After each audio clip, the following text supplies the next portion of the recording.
I don't know what storm you're walking through right now. I don't know the weight you're carrying, the tears you've cried in secret, or the silent battles that have made you question your strength. But I came here to tell you you can overcome this. Not just survive it, but come out of it stronger, wiser, and more powerful than ever before. Because what the enemy meant for evil, God is about to use for your good. Maybe life hit you hard. Maybe people walked away.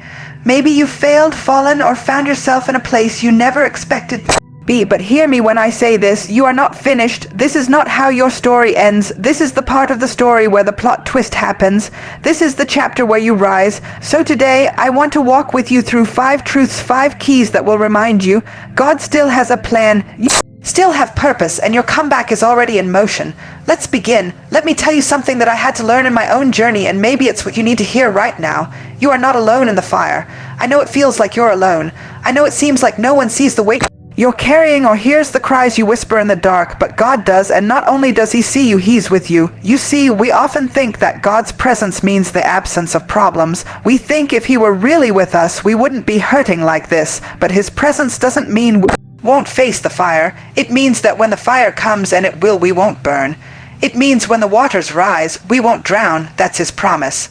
Some of us are walking through seasons that feel like they are designed to break us. Situations where nothing makes sense. The job fell through. The relationship ended, the prayer hasn't been answered, and there's this whisper in your head telling you that you must have done something wrong, that you must be cursed or forgotten.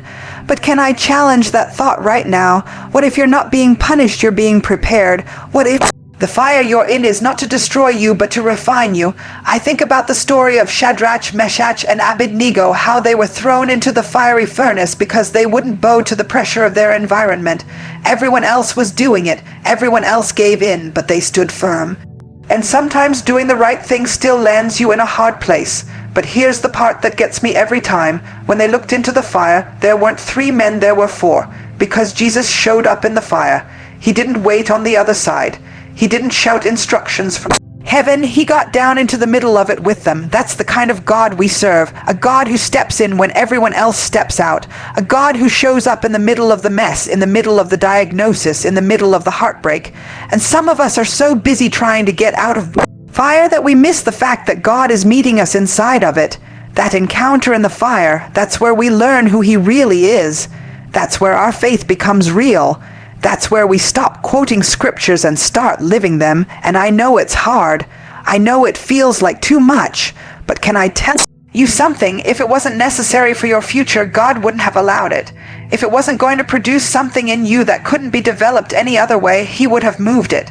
There's something about fire that purifies, that strips away the things we don't need, that breaks off the fear, the insecurity, the need for approval. That teaches us how to stand even when it hurts. Sometimes the fire comes to burn away the version of you that was too small for the destiny God has for you. So no, you're not abandoned. You're not forgotten. You're not being punished. You're being fortified, built up, equipped, strengthened in ways you can't even see right now. And let me say this, the presence of pain does not mean the absence of purpose. You're in this season not because you're weak, but because you're strong enough to handle it even when you don't feel like it. God looked at you and said, I can trust her with this. I can trust him with this. Because they're going to come out of this and help set someone else free. I don't know who this is for, but somebody needs to stop seeing the fire as a curse and start seeing it as a classroom. You're learning how to fight. You're learning how to pray. You're learning how to love yourself again. How to speak truth over your life, how to cut off toxic patterns, how to step into the fullness of who you are, and all of that happens in the fire. You won't always be here. This won't always be your season. But while you're here, you better grab everything God wants to give you. Don't waste pain, don't rush your process. There's beauty being born in the ashes. You're going to look back at this one day and see how God used the hardest chapter of your life to build the strongest version of you. It's happening now. Even if you can't feel it, even if you can't see it, there's something forming in the fire. There's something holy happening in the heat. You're not walking through this alone. You're walking with the one who holds fire in his hands and calls you his own. There's something I need you to understand right now. Your breakdown is not the end of you. It's not the full story. It's not even the worst part of your journey. Sometimes your breakdown is actually the beginning of your breakthrough. I know what it's like to be in that space where everything feels like it's falling apart, where nothing is stable, where your heart is shattered in pieces and you're wondering how you're supposed to keep showing up like you're okay when everything inside you is screaming for relief. I know what it's like to cry in the car before walking into a room and smiling like nothing is wrong. To show up for others while secretly praying someone would show up for you. And when you're in that space, the enemy starts whispering, "You'll never come back from this. This is who you are now. You're ruined. You're finished." But that's a lie. That voice wants to convince you that what broke you has defined you, but I came here to tell you that what broke you is not where your story ends. It's where your healing begins. Sometimes God allows what's been hiding in us to come to the surface. Pain, that breaking, that unraveling, it's uncomfortable, yes, but it's revealing. It shows us where we placed our worth. It shows us what we depended on to feel seen, valuable, or secure. And when those things are stripped away, we get a chance to rebuild from a foundation that's real. Breakdowns have a way of forcing us to confront what we've been avoiding. That moment when the marriage is no longer working. That moment when the job you've poured yourself into lets you go. That moment when the image you've maintained shatters and all you're left with is the raw, unfiltered version of who you are. That's the place where transformation begins. Don't despise the breaking. God does some of his best work in broken places. It's in those moments when we can no longer pretend to be strong that we finally allow God to be strong in us. When we stop clinging to our plans and start leaning on his promises, when we realize we were never meant to hold it all together, that grace was made for the gaps we can't fill. And I know we don't like the mess. We don't want the tears, the questions, the confusion. We want tidy faith. We want clean answers. But real growth is rarely clean. Real healing is messy. It's loud sometimes, it's painful, it's frustrating, but it's necessary. You are not weak because you're breaking. You are human, and being human doesn't disqualify you from divine purpose. It's the reason God chose you. He knew your imperfections. He knew your doubts. He knew your fear, and still he said yes to you. Still he called you. Still he placed something powerful inside of you that couldn't be activated until the breakdown came. You know why? Because it's only when you get to the end of yourself that you make room for God to step in. As long as we think we can do it on our own, we don't let him lead. But when everything breaks down, when your strength runs out, when your plans fall apart, when your pride takes a hit, that's when his power becomes real in you. That's when you start tapping into who you were always meant to be. Let me say this. Your breakdown is not your identity. It's just a chapter, and chapters don't define the whole book. Don't let one moment of weakness convince you that you're not worthy of what God still has for you. Sometimes we forget that even Jesus had a breakdown moment in the garden. He wept, he begged, he said, "If there's any other way, take this cup from me." But he didn't walk away, and because he didn't walk away from his pain, we now walk in victory. That tells me this breakthrough is often on the other side of surrender. When you stop trying to control the outcome, when you stop pretending you're not hurting, when you finally let yourself feel, fall apart, and release what's been bottled up, that's when God begins to build something stronger than what was there before. There's power in the breakdown if you let it break what was never meant to stay. Let it break the fear. Let it break the pride. Let it break the old version of you that settled, that stayed silent, that hid behind performance. Let it break your need for approval. Let it break your addiction to perfection. Because what's coming out of this is someone wiser, bolder, more grounded, more authentic, more connected to God than ever before. And I know it hurts. Growth always does, but that pain is not punishment. It's evidence that something is shifting. It's evidence that you are still alive, still in process, still being shaped. You're in labor, and labor is intense. Labor is chaotic, but labor brings forth life. Don't mislabel your labor as failure. You're not falling apart, you're giving birth to a stronger version of yourself. And I need you to hold on long enough to see what's coming next. You will not be stuck in this forever. You won't cry like this forever. You won't question everything forever.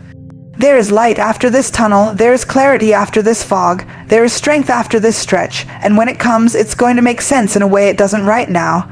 One day you're going to look back and realize that the breakdown you thought would kill you actually birthed healing you were praying for. Let the breakdown happen because the breakthrough is already on the way. If you've been carrying shame, guilt, or regret, I want to pause right here and speak directly to your heart. You have to release it. That weight you've been holding, that voice that keeps reminding you of who you used to be, what you used to do, how far you think you've fallen. It's time to lay it down. Because as long as you carry shame, you'll never fully walk in the freedom God already gave you. And I need you to know, your past does not define you, not your worst decision, not your lowest moment, not the season you don't talk about anymore. We serve a God who specializes in using the very things we think disqualify us. He takes the messy, broken, secret places and breathes purpose into them. He takes the shame we try to hide and turns it into strength that carries others. But for him to do that, we've got to stop hiding, we've got to stop performing, we've got to stop pretending that we're fine when inside we feel unworthy. There are some people under the sound of my voice right now who have convinced themselves that what happened in their past is a permanent stain on their identity. Maybe you had a child out of wedlock, maybe you battled addiction, maybe you went through a divorce, or maybe you were the reason for the divorce. Maybe you messed up your finances, or you stepped out of character and hurt someone. And now, even though time has passed, you're still walking around with your head down, still apologizing with your presence, still trying to shrink so nobody notices you. But can I tell you something? God is not ashamed of you. You might be, but He's not. He's not surprised by what you've done. He knew your entire story before you took your first breath, and guess what? He still chose you. He still called you. He still put purpose inside of you, knowing everything you'd walk through.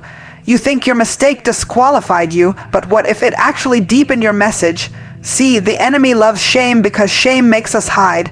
Just like Adam and Eve in the garden, the moment they messed up, they tried to cover themselves and run from God. But what did God do? He came looking for them. Where are you? Not because He didn't know where they were, but because He wanted them to realize they didn't have to hide. And that's what I believe God is saying to some of you today. Where are you? Why are you hiding? Why are you covering up the very place I want to heal? Why are you letting shame keep you from the grace I already gave you? God isn't intimidated by your truth. He can handle your story, the whole story. The parts you tell in public and the parts you bury deep in your soul, hoping no one ever finds out. He doesn't just love the polished version of you, He loves the broken, crying, still struggling version too. And you have to know that in Christ, shame has no legal right to your identity. It's time to stop seeing yourself through the lens of what went wrong. Start seeing yourself through the eyes of grace, through the eyes of the one who calls you redeemed, restored, righteous, because that's who you are, not because of what you've done, but because of what He did. I know what shame feels like. I know what it's like to walk into rooms and wonder who knows your past, to try to overcompensate, to prove yourself, to overachieve so nobody can see how broken you still feel inside. But I also know what it feels like to finally say, enough is enough. I'm not going to live under that lie anymore. I'm not going to let my history sabotage my destiny. The moment I realized that my value wasn't tied to my perfection, that my worth wasn't tied to people's opinions, that I didn't have to be ashamed of where I'd been, that was the moment I started walking in freedom.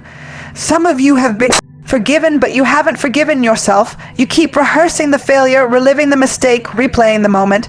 You keep talking to God about something He already threw into the sea of forgetfulness. You're fishing in waters He's already cleared. You can't move forward if your hands are still holding the shame of yesterday. Let it go so you can grow. Let it go so you can stop disqualifying yourself from relationships that God is trying to bless you with. Let it go so you can stop sabotaging the opportunities He's placing in front of you. Let it go so you can finally look in the mirror and love the woman, love the man staring back at you. You don't have to pretend anymore. You don't have to perform. You don't have to prove yourself to people who weren't called to understand your process. You are not your past. You are not your pain.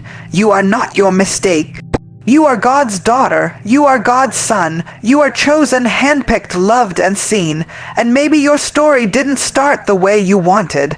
Maybe there are chapters you wish you could erase. But God doesn't need a perfect story to create a powerful testimony. He just needs a willing heart, a surrendered heart, a heart that says, God, I'm done hiding. I'm ready to be healed. I'm ready to be whole. Because once you release the shame, once you embrace the grace, once you own your story, even the parts that hurt, that's when you begin to discover strength that shame tried to bury. You begin to walk different, talk different, live different. You no longer need the approval of man when you've already been accepted by God. You don't need to defend your past when your future already speaks for itself. So let today be the day you release the shame, not because you're ignoring what happened, but because you've decided that shame can't sit in the driver's seat anymore. You've got somewhere to go, and shame can't come with you. You have to be careful what you say to yourself in the dark. Some of us are not losing the battle because of what other people have said. We're losing it because of what we've said to ourselves. We're walking around defeated, not because the enemy had more power, but because we agreed with his lie, and that lie took root in our thoughts. It echoed in our minds. It shaped how we saw ourselves. And now we don't even realize we're living under the influence of words we spoke out of fear, insecurity, and pain. That inner voice, that quiet, constant narrative in your mind, it matters. It's not just self-talk. It's the soil where faith or fear takes root, and I came to challenge you today. Speak life. Speak life when everything in your life looks like death. Speak life when you feel like a failure. Speak life when bills are due and the doors keep closing. Speak life when your heart is breaking and your hands are tired. Speak life even when you don't feel strong, even when your faith is shaken, even when your voice is trembling. Because what you say to yourself determines what you believe about yourself. So many of us wake up and the first voice we hear isn't God's. It's guilt, it's shame, it's fear. It's that voice that says you'll never be enough. That voice that whispers, why even try? That voice that brings up every failure, every rejection, every insecurity. And if we're not intentional, we start agreeing with it. We repeat it, we believe it, we live it. But that voice is not truth, it's trauma talking. It's the residue of old wounds. It's the echo of words that were spoken over us in moments when we were too vulnerable to block them. And the longer we let them linger, the more they become our identity. But I need you to understand something. Just because it feels familiar doesn't mean it's true. Just because you've always heard it doesn't mean you have to keep believing it. You have the authority to silence every voice that doesn't align with what God says about you. But it starts with your decision to stop repeating the lies and start declaring the truth. You can't wait to feel powerful. You have to speak powerfully even when you feel weak. You have to say things like, I am worthy, I am chosen, I am not what happened to me, I am not my worst decision, I am becoming, I am healing. I am whole even in progress. Because your words are seeds, every time you speak life, you plant something, and it may not grow overnight, but eventually you're going to look around and see fruit. Peace will start growing. Confidence will start rising. Courage will begin blooming in places that used to feel like graves, but the opposite is also true. If you keep speaking death, I'll never change. No one loves me. I always mess things up. I'm just not good enough. Then don't be surprised when your life starts looking like a reflection of those very words. That's why the Bible says the power of life and death is in the tongue. Your words create worlds, and I get it, sometimes it's hard to speak life when you've never heard it.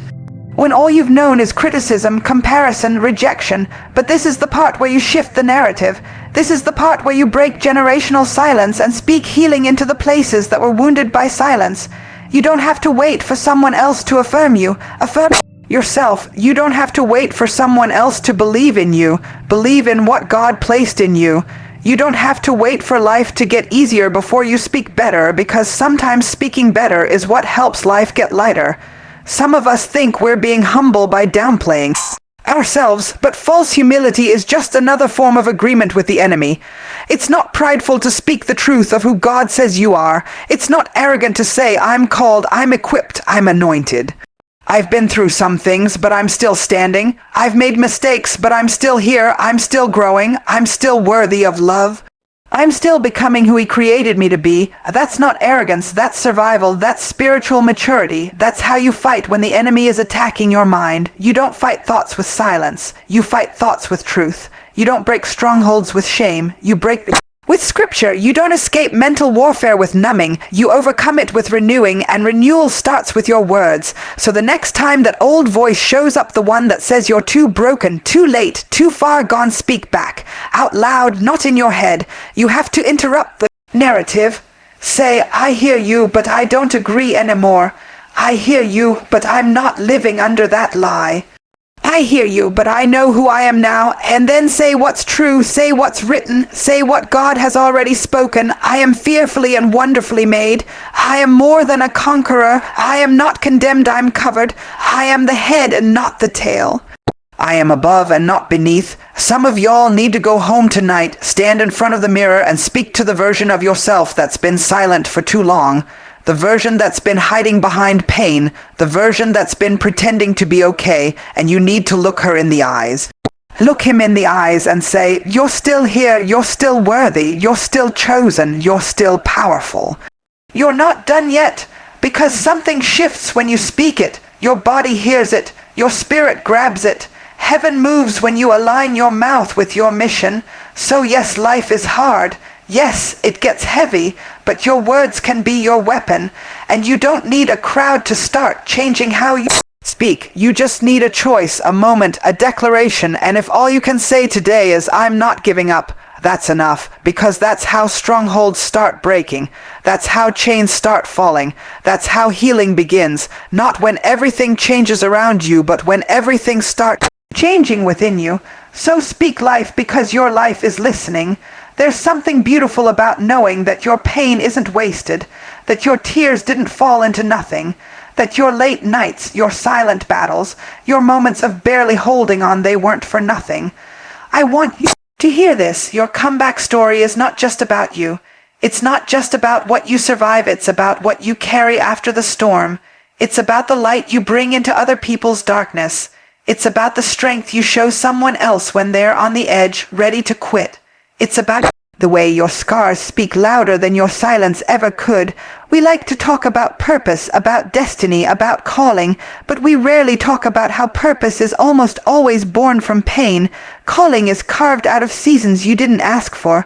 Your ministry, whatever that looks like comes from the mess you were trying to escape, and I get it. When you're in the middle of it, the last thing you're thinking about is impact. You're just trying to breathe. You're just trying to make it through the day without breaking. You're not thinking about healing the world. You're just trying to hold yourself together. But what if I told you that what you're surviving right now is the very thing God will use to reach someone else later? What if I told you that someone else's breakthrough is tied to your decision not to quit? Sometimes we think our value is in how perfect we appear and how put together our story sounds, but the truth is, people aren't set free by perfection. They're set free by authenticity. They're set free when you say, yeah, I've been there too. I know what it feels like to cry yourself to sleep. I know what it's like to lose yourself. I know what it's like to wonder if God still hears you. And when you say it, when you open up the healed parts of your soul, it gives somebody else permission to believe that healing is possible for them too. That's how testimonies work. The enemy doesn't want you to share your story because he knows your story carries power. He wants you to stay silent. He wants you to believe no one will understand, no one will listen, no one will care. But God says there's someone waiting on the other side of your obedience. You didn't go through what you went through to keep it to yourself. You came out of that season so you could turn around and help someone else come out too. So don't minimize what you've walked through. Don't dismiss it because it's not glamorous. Don't hide it because it still feels tender. Every part of your journey matters. Every step, every fall, every comeback. It's all part of the testimony. Some of you have survived things that would have destroyed someone else. You endured things in silence, held burdens you never voiced, cried in places no one ever saw. And the fact that you're still here, still breathing, still fighting, that alone is evidence of God's hand on your life. You don't even realize how powerful your survival is. You may not have the platform you want, the title you think you need, the audience you imagined, but God has already positioned you exactly where someone needs your voice. Maybe it's your daughter. Maybe it's your neighbor, maybe it's your coworker, maybe it's a stranger who overhears you at the grocery store. You have no idea how far your story can reach once you stop hiding it. The healing you fought for, the wisdom you gained, the strength you developed, someone else needs that. Someone is drowning in the very place you've already learned to swim. Someone is breaking under the weight you've already carried. Someone is crying the same tears you used to cry, and what if your voice is the answer to their prayer? This is why you can't quit.